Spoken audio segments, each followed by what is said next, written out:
What is going on, my fellow Jedi and Padawans? Welcome back to the channel, and if you guys are new to the channel, hello, welcome in. Let us talk about some God roll guides for y'all with what I think is one of the best, just like other good old sidearms besides the Indebted Kindness and all of those rocket powered sidearms.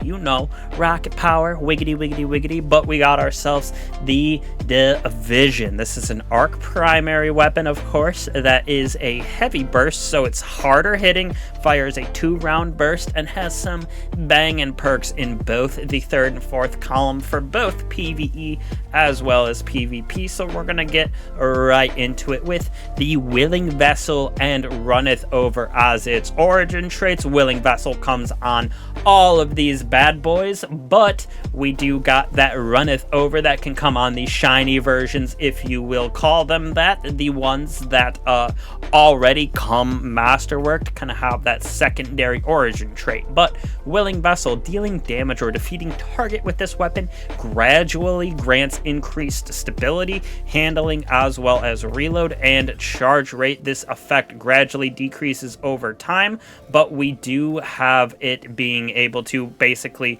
increase with the guardians that we're next to. Runneth over is our other one. Reloading near allies overflows the magazine. This is personally if you can grab one with Runneth over, as well as some good perks that we're going to cover in the 3rd and 4th column. I would go with Runneth over basically for the PvE side, and then Willing Vessel for the PvP side of this weapon, but up to you. And I know it's kind of challenging. The shiny drop rate is a little lower than I personally would like on some of these. Alright, also PvE side of this thing. Most people would kind of build this out, at least in my personal opinion. You want to build it out for a bunch of reloads so you can really crank out some of the perk combinations that we got in the 3rd and 4th columns. So, on that note, for our barrel though, we're going to go with stability and range as the small bore in this column, just because there really isn't anything that adds to a reload in my personal opinion without tanking some of our other things, and we do want this to have some pretty even stats in that range and stability. With both range and stability sitting at about 50, I personally go with flared magwell right here with reload and stability, because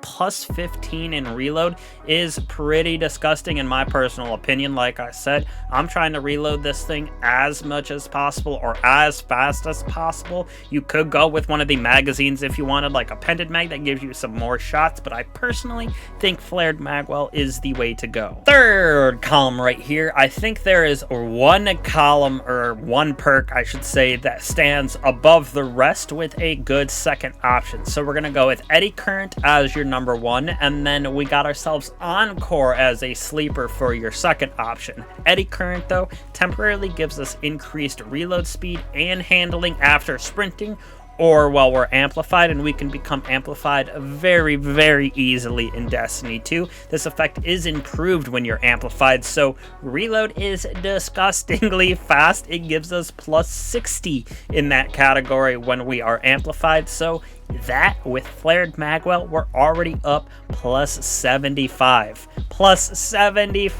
in the reload category. With at base it's at about 55, so pretty disgusting when we add it. It's basically at 100 if you can get Eddy Current to go and proc. That sleeper perk like I'm talking about is our Encore. Final blows grant a stacking stability, range, and accuracy bonus for this weapon. Not too shabby, at least in my personal opinion. Definitely could be a good PvP perk as well. It'll be on that list too, but if you want to throw it on, you got that extra stability range on that bad boy. Like I said, having it reach out a little bit farther, never a bad thing. Now, personally, I think that this is really your only option to, or at least your 5 out of 5, 10 out of 5 god roll is Eddy Current with Volt Shot. That will, 1, give you jolting abilities, give you amplification abilities really easily, and Volt Shot reloading as 100 is super disgusting. You can get 1 defeat,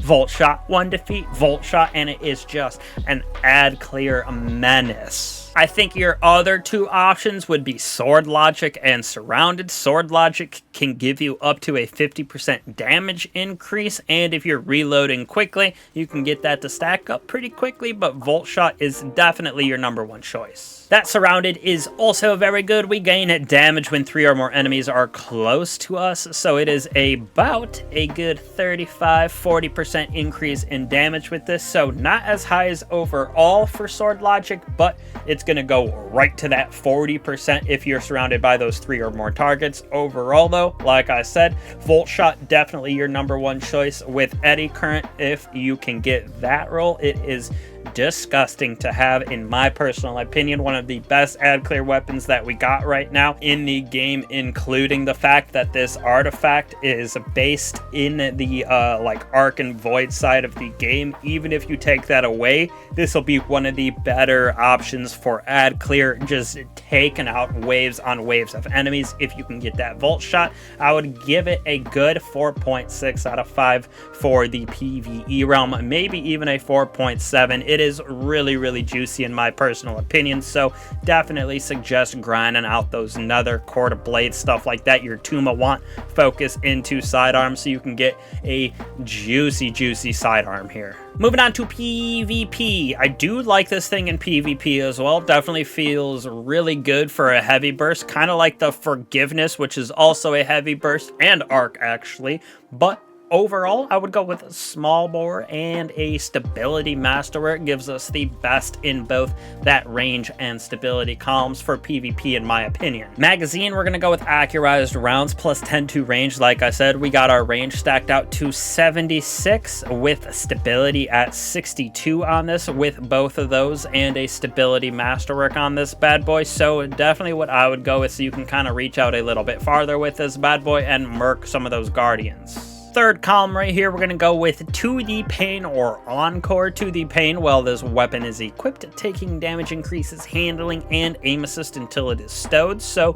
handling, not too shabby to have, switching on and off your weapons as quickly as possible in the PvP realm. And then, of course, we got ourselves that aim assist, also being a very good addition inside of the PvP realm. Encore, like I said earlier too, final blows grant stacking stability, range accuracy on this weapon. Precision final blows give us more stacks. We can stack it up to 4 of those stacks, which that's a lot of stacks in a row, you know what I'm saying? But I do think both of those kind of interchangeable. To the Pain is going to be more consistently procced. Encore, you do have to get final blows, so up to you. Encore might be a 6's perk, while To the Pain might be a little bit more trials based, comp based. Those 3s, you know what I'm saying. 2 options in the 4th column as well, Kill Clip and Eye of the Storm. Kill Clip is definitely a 6's perk in my opinion, especially if you are absolutely slaying out. With reloading after defeats, grants that increased damage. You can really put down guardians fast if you can get Kill Clip to proc. Eye of the Storm is more consistent for probably the average player, and just in general for players. This weapon becomes more accurate and boost handling as your health gets lower, so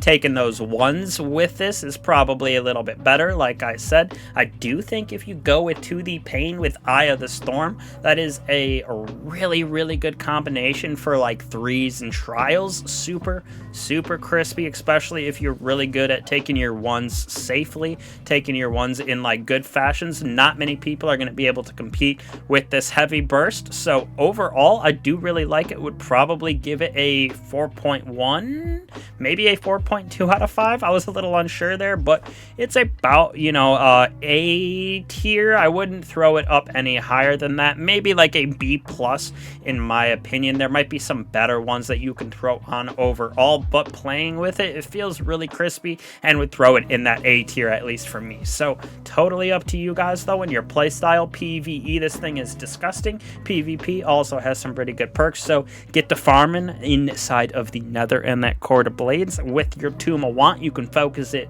very very easily. But as always, I really appreciate you guys for sticking around. Coming back to the channel means a lot to me, helps out the channel. If you like, subscribe, slap that bell if you have not. Plus, you can also join up on the Discord. Everything is down below in our description, and we just recently joined Team Vove, so also go give them a check out. They are the next big team in gaming, so get ready for some content there with the crew as well, getting a little bit of variety on us and the channels that we're going to be a part of. So appreciate all you guys for always coming back again. Really appreciate it. I'll catch you guys in the next one. Peace.